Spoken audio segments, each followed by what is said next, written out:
Xin chào, rất vui vì được gặp lại các bạn. Hôm nay mình xin chia sẻ với các bạn cách làm món bánh rán lúc lắc hay còn gọi là bánh cam. Cách làm món bánh này khá là đơn giản, nhưng để làm được vỏ bánh giòn xốp, nhân ngọt bùi vừa phải, không phải ai cũng biết. Hãy cùng mình bắt tay và làm nhé. Đây là đậu xanh mình đã ngâm sẵn, giờ mình sẽ mang đi hấp. Các bạn hấp trong khoảng 15 phút là được nhé. Trong lúc chờ đậu chín, mình sẽ tranh thủ làm vỏ bánh. Mình dùng 250g bột nếp thái này, với 10g bột bắp, 20g bột tẻ và cuối cùng là 4g bột nổi để tăng độ nở và xốp cho vỏ bánh. Rồi mình trộn đều các loại bột này lại với nhau. Tiếp theo các bạn nghiền 75g khoai tây đã luộc chín. Khoai tây sẽ giúp vỏ bánh của chúng ta mềm xốp và khi chiên sẽ không bị nổ. Sau đó cho thêm 100g đường, 200ml nước ấm rồi khuấy đều lên cho tan đường. Mình dùng nước ấm sẽ giúp đường dễ tan hơn. Rồi mình đem đổ hỗn hợp vào bát bột vừa mới trộn. Các bạn khuấy đều cho bột hút hết nước thì đi găng tay vào nhào bột. Nhào đến khi bột thành khối mịn, mềm dẻo là được. Lúc này đậu xanh cũng đã chín, mình sẽ tiến hành làm nhân nhé. Trước tiên, mình đổ hết chỗ đậu xanh đã hấp vào chảo.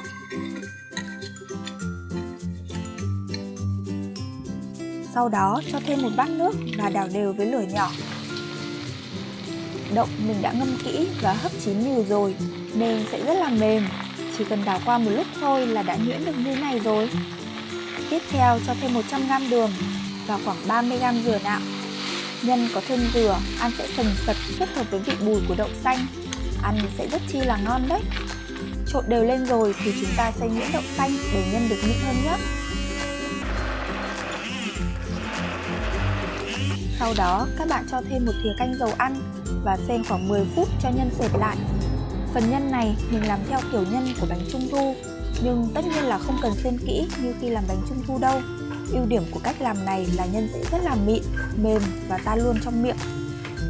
Các bạn xên đến khi nhân dẻo, dễ vo viên và sờ tay vào không bị dính là được. Vậy là phần nhân đã xong, giờ mình sẽ đi nặn bánh. Phần vỏ bánh khoảng 12 đến 15g. Nếu các bạn muốn bánh to, đều nhau thì nên chia bột ra nhé. Phần nhân thì sẽ bằng 1/2 phần vỏ, khoảng 6 đến 8g. Chúng ta vê tròn, sau đó đặt vào giữa rồi bọc lại.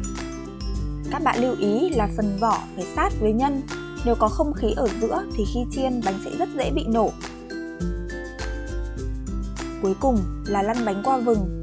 Lớp vừng bên ngoài giúp bánh vừa đẹp mắt lại vừa thơm ngon hơn đấy. Như vậy là đã đem chiên được rồi này. Mình chiên bánh ở lửa vừa khoảng 150 độ. Nếu thấy video hay thì các bạn đừng quên like và đăng ký để ủng hộ mình nhé. Sau khoảng 2 đến 3 phút vỏ bánh se lại rồi thì mình bắt đầu đảo nhẹ tay cho đến khi bánh phồng to và nổi trên mặt dầu. Các bạn lưu ý không chiên quá nhiều bánh trong một mẻ để bánh có đủ chỗ nở phồng và không bị dính vào với nhau. Khi bánh đã nở to và nổi hẳn lên trên mặt dầu rồi thì các bạn tăng nhiệt độ lên một chút và nhớ đảo liên tục để bánh luôn có dầu bao quanh, để không có phần nào của bánh bị hở trên mặt dầu quá lâu. Khi bánh chín vàng như này thì mình sẽ vớt ra dây cho ráo dầu. Vậy là xong rồi. Những chiếc bánh rán nhỏ xinh, thơm ngon với nhân đậu xanh ngọt mềm bên trong chắc chắn sẽ là món ăn vặt khoái khẩu cho gia đình bạn đấy. Chúc các bạn thành công!